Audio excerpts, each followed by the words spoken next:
السلام علیکم دوستو، میں ہوں علی اویس۔ جیسا کہ ہم گفتگو کرتے ہوئے آ رہے ہیں تاریخ اردو ادب کے دکنی دور پر، اور اس دور میں ہم نے عادل شاہی سلطنت جو کہ بیجاپور میں قائم ہوئی تھی، اس کے دور کے شعراء اور ادیبوں پر ہم نے بات چیت کی ہے، اور پچھلی قسط میں ہم نے صنعتی بیجاپوری کے بارے میں گفتگو کی ہے۔ اب اس قسط یعنی قسط نمبر 4 میں ہم ملک خوشنود کے تعلق سے جاننے کی کوشش کرتے ہیں۔ دراصل ابتدا میں تو ملک خوشنود گولکنڈہ میں تھے، بعد میں بیجاپور آ گئے۔ ملک خوشنود اپنی غزلوں اور قصیدوں کی وجہ سے بھی جانے جاتے ہیں، اور مثنویوں کے سبب بھی۔ ملک خوشنود نے حضرت امیر خسرو کی کچھ فارسی مثنویوں کا اردو ترجمہ بھی پیش کیا، جن میں یوسف زلیخا، بازار حسن اور ہشت بہشت قابل ذکر ہیں۔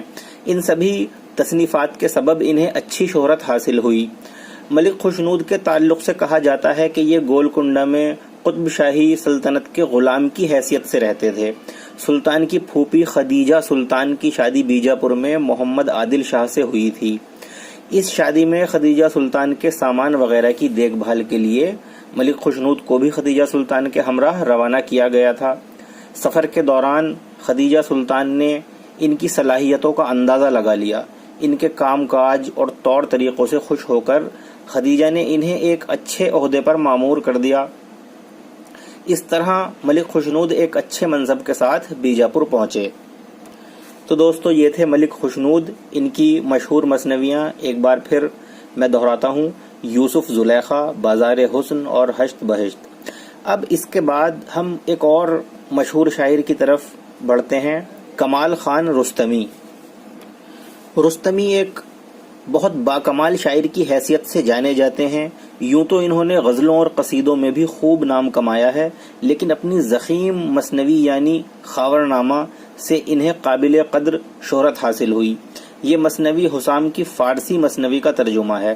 کہا جاتا ہے کہ یہ مثنوی رستمی نے خدیجہ سلطان شہربانو یعنی ملکہ عادل شاہ کی فرمائش پر لکھی تھی۔ یہ مثنوی ایک فرضی داستان کی بنیاد پر ہے۔ اس میں شاعر نے حضرت علی کرم اللہ وجہہ کو اپنا ہیرو بنایا ہے، اور یہ دکھایا ہے کہ حضرت علی ملکوں جنگ کرتے ہیں اور تبلیغ اسلام کے فریضے کو انجام دیتے ہیں۔ اس میں دکھایا گیا ہے کہ حضرت علی کرم اللہ وجہہ جن اور پریوں وغیرہ میں بھی اس غرض سے جاتے ہیں کہ تبلیغ اسلام کا فریضہ انجام دے سکیں۔ یہ مثنوی اردو میں ایک اہم مثنوی کا درجہ رکھتی ہے۔ اس کے کئی اسباب ہیں۔ ایک تو یہی کہ یہ اردو کی پہلی ضخیم رزمیہ مثنوی ہے، اور یہ کہ اس کے باوجود بھی اس میں عمدہ تسلسل پایا جاتا ہے۔ یہ بات بھی قابل ذکر ہے کہ رستمی کی اس مثنوی میں عادل شاہ کے عہد کی تصویر ابھر کر سامنے آتی ہے۔ اس کے زمانے کے حالات معلوم ہوتے ہیں، یہاں کی تہذیب اور معاشرت وغیرہ کے بارے میں اندازہ ہوتا ہے۔ رستمی کو ایک قادر الکلام شاعر تسلیم کیا جاتا ہے۔ رستمی نے اس مثنوی میں اپنا اسلوب بیان بھی سادہ اور سلیس رکھا ہے، اور اس مثنوی کو تقریباً 24,000 اشعار سے سجایا ہے۔ کہا جاتا ہے کہ اس مثنوی کو مکمل کرنے میں رستمی کو محض 2.5 سال کی قلیل مدت لگی، یعنی ایک چھوٹے سے عرصے میں رستمی نے اس مثنوی کو مکمل کر دیا، جس میں کہ 24,000 اشعار موجود ہیں۔ اب اس کے بعد اسی دور کے ایک اور مشہور شاعر حسن شوقی پر گفتگو کرتے ہیں۔ حسن شوقی ایک مشہور شاعر گزرے ہیں، تاہم ان کی زندگی کے حالات دستیاب نہ ہو سکے۔ ان کا نام شیخ حسن تھا اور تخلص شوقی رکھا تھا۔ شوقی ایک غزل گو بھی تھے، لیکن انہیں ان کی مثنویوں سے زیادہ شہرت حاصل ہوئی۔ مثنویوں کے سبب انہوں نے زیادہ اپنا نام کمایا۔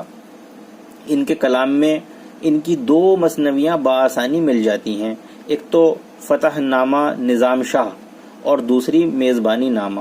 فتح نامہ نظام شاہ میں شوقی نے جنگ تالی کوٹ یا تلی کوٹا کو نظم کیا ہے۔ اس جنگ کے بارے میں کہا جاتا ہے کہ قطب شاہی، عادل شاہی اور نظام شاہی حکومتوں نے مل کر یعنی ان 3 حکومتوں نے مل کر بیجا نگر کے راجا کو شکست دی اور اس کے علاقے کو آپس میں تقسیم کر لیا۔ اس مثنوی سے صرف اس جنگ کے حالات ہی معلوم نہیں ہوتے بلکہ ساتھ ہی ساتھ اس وقت کے تمدن کا اندازہ بھی خوب ہوتا ہے۔ مسلمانوں اور ہندوؤں کے آپسی تعلقات کا بھی پتہ چلتا ہے اور اس کے علاوہ بہت سی چیزیں نمایاں ہو جاتی ہیں۔ شوقی کی دوسری مثنوی یعنی میزبانی نامہ بھی اہم ہے۔ اس میں شاعر نے سلطان کے وزیر اعظم مصطفیٰ خان کی بیٹی کی شادی اور اس کی مہمان نوازی کو بیان کیا ہے۔ اب اس کے بعد عادل شاہ ثانی شاہی پر گفتگو کر لیتے ہیں۔ ان کا نام علی عادل شاہ ثانی ہے اور شاہی کے نام سے جانے جاتے ہیں۔ شاہی ان کا تخلص رہا ہوگا۔ یہ محمد عادل شاہ کے فرزند تھے۔ ان کی پرورش خدیجہ سلطان شہربانو ملکہ محمد عادل شاہ کی دیکھ ریکھ میں ہوئی، جو خود بھی بہت زیادہ ادبی ذوق رکھتی تھیں اور ادیبوں کی حوصلہ افزائی بھی کیا کرتی تھیں۔ ان کے یہاں ملک خوشنود اور رستمی جیسے سخنور موجود تھے جن کی صحبت سے علی عادل شاہ ثانی شاہی کے ادبی ذوق میں اور زیادہ ترقی ہوئی۔ شاہی اپنے والد کے انتقال پر 1067 عیسوی کو تخت پر بیٹھے۔ شاہی نے قریب ہر رنگ کی شاعری میں طبع آزمائی کی۔ انہوں نے غزلیں، قصیدے، مثنویاں، رباعیات، گیت وغیرہ لکھے۔ اتنا ہی نہیں بلکہ انہوں نے ہندی میں دوہے بھی لکھے اور فارسی میں بھی شعر کہا کرتے تھے۔ ان کے کلام میں ندرت پائی جاتی ہے۔ ان کے اسلوب اور لب و لہجے میں بانک پن دیکھنے کو مل جاتا ہے۔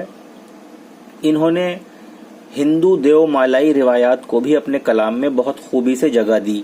ان کا کلام پڑھ کر کوئی بھی قاری ان کی صلاحیتوں اور تخلیقی خوبیوں نیز وسیع مطالعے اور گہرے مشاہدے کا بخوبی اندازہ لگا سکتا ہے، اور اس طرح سے کوئی بھی قاری ان کی شاعرانہ باریک بینی کی داد دیے بنا نہیں رہ سکتا۔ تو یہ تھے علی عادل شاہ ثانی شاہی۔ اب اس کے بعد ہم گفتگو کرتے ہیں نصرتی کے تعلق سے۔ یہ بہت مشہور شاعر اور ادیب گزرے ہیں۔ یہ بھی اس دور کے ایک مشہور اور باکمال شاعر ہوئے ہیں۔ نصرتی کو ان کی مثنویوں کے سبب زیادہ شہرت حاصل ہوئی، لیکن آپ ایک عمدہ غزل گو بھی تھے۔ آپ کا نام محمد نصرت تھا اور تخلص نصرتی اختیار کیا تھا۔ نصرتی کی غزلیں اگرچہ بہت کم تعداد میں مل سکی ہیں، لیکن پھر بھی ان کی غزلوں کو پڑھ کر معلوم ہوتا ہے کہ کلام میں روانی اور بے ساختگی بھی خوب ہے۔ نصرتی بیجاپور کی حکومت کے زمانے کے ادیب تھے اور انہوں نے 3 بادشاہوں کا زمانہ پایا۔ نصرتی بادشاہ علی عادل شاہ کے زمانے میں شہید ہو گئے تھے۔ نصرتی نے 4 مشہور تصانیف ہمارے سامنے آتی ہیں نصرتی کی، جو کہ گلشن عشق، علی نامہ، تاریخ اسکندری اور کلیات نصرتی کے نام سے معروف ہیں۔ گلشن عشق نصرتی کی ایک بہت مشہور مثنوی ہے۔ دراصل یہ ایک عشقیہ مثنوی ہے جس میں کنور منوہر اور مدمتی کا قصہ بیان ہوا ہے۔ علی نامہ نصرتی نے علی عادل شاہ کی سوانح عمری کے طور پر لکھی تھی۔ اس میں نصرتی نے اپنے قصائد کو بھی شامل کیا ہے۔ یہ دونوں مثنویاں نصرتی کے فنکارانہ کمال کی آئینہ دار ہیں۔ نصرتی کی ایک اور تیسری مثنوی سکندر نامہ ہے، جس میں انہوں نے سکندر عادل شاہ کی وفات کے موقع پر عادل شاہی فوج اور شیواجی کے درمیان جنگ کے ذکر کو نظم کیا ہے، لیکن اس مثنوی میں وہ بات پیدا نہ ہو سکی جو کہ پہلی 2 مثنویوں یعنی گلشن عشق اور علی نامہ میں ملتی ہے۔ مذکورہ دونوں مثنویوں میں بہت زیادہ زور بیان اور شگفتگی پائی جاتی ہے، جبکہ سکندر نامہ میں اس کا قدر فقدان ہے۔ اب اس کے بعد سید میرا ہاشمی کے تعلق سے گفتگو کرتے ہیں۔ آپ کا نام سید میرا تھا اور ہاشمی نام سے شہرت پائی۔ ہاشمی آپ کا تخلص ہوا۔ آپ پیدائشی طور پر نابینا تھے۔ ہاشمی بیجاپور میں علی عادل شاہ کے دور کے ایک عمدہ اور مشہور شاعر تھے۔ آپ کو بادشاہ کے دربار میں کافی مقبولیت اور وقار حاصل تھا۔ ہاشمی کی ایک مثنوی یوسف زلیخا نام سے بہت مشہور ہوئی۔ اور ایک بات یہاں دھیان رہے کہ اس سے پہلے بھی ہم اسی نام یعنی یوسف زلیخا نام سے ایک اور مثنوی ملک خوشنود کے حوالے سے جان چکے ہیں، یعنی اس نام سے بہت سی مثنویاں لکھی گئی ہوں گی، لہٰذا ہاشمی کی بھی مثنوی یوسف زلیخا نام سے معروف ہے۔ اس کے علاوہ ہاشمی کا ایک دیوان بھی ملتا ہے۔ ان کے دیوان کا مطالعہ کر کے معلوم ہوتا ہے کہ انہیں دکن کی عورتوں کی زبان پر بھی عبور حاصل تھا، اور پھر ان کے دیوان میں ریختی کے انداز میں بہت سی غزلیں بآسانی مل جاتی ہیں، اس لیے انہیں ریختی کا موجد بھی قرار دیا جاتا ہے۔ اب اس کے بعد ہم بیجاپور کے عادل شاہی دور کا ایک مجموعی جائزہ لیتے ہیں۔ اس سب کا مطالعہ کر کے ایک مجموعی تاثر اس طرح دیا جا سکتا ہے کہ عادل شاہی دور میں نثری تصانیف کے علاوہ شاعری نے اس وقت کی اردو زبان کو بہت کچھ دیا اور گراں قدر ترقی کی۔ اس دور میں سبھی اصناف سخن پر طبع آزمائی کی گئی مثنویوں کا دورہ رہا، اور اسی دور میں اردو زبان کے تعلق سے پہلی بار رزمیہ اور عشقیہ مثنویاں وجود میں آئیں۔ غزل، مثنوی، قصیدہ، رباعی، مرثیہ، گیت اور دوہے وغیرہ کی فنکاروں کے ذریعے خوب تخلیقات ہوئیں، جس سے اردو کو گراں قدر ترقی حاصل ہوئی۔ غزل کو قبول عام ملا اور قصیدے نے بھی قابل ذکر ترقی کی۔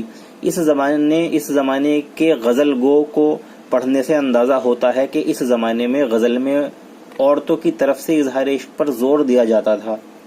عشق کا تصور بھی لطف اندوز ہونے اور یہاں تک کہ رنگ رلیاں منانے کی سطح پر پایا جاتا تھا۔ یہی وجہ ہے کہ اس دور میں ریختی کی بھی ابتدا ہوئی اور ایک دیوان بھی ریختی کا مرتب ہوا۔ معلوم ہوا کہ عادل شاہی دور میں شاعری کے قریب سبھی اصناف سخن کو ترقی ملی، زبان بھی اس دور میں خوب پھلی پھولی۔ اگر اسی دور کی نثر نگاری کی بات کریں تو زیادہ تر تصوف کے مضمون ہی دکھائی دیتے ہیں۔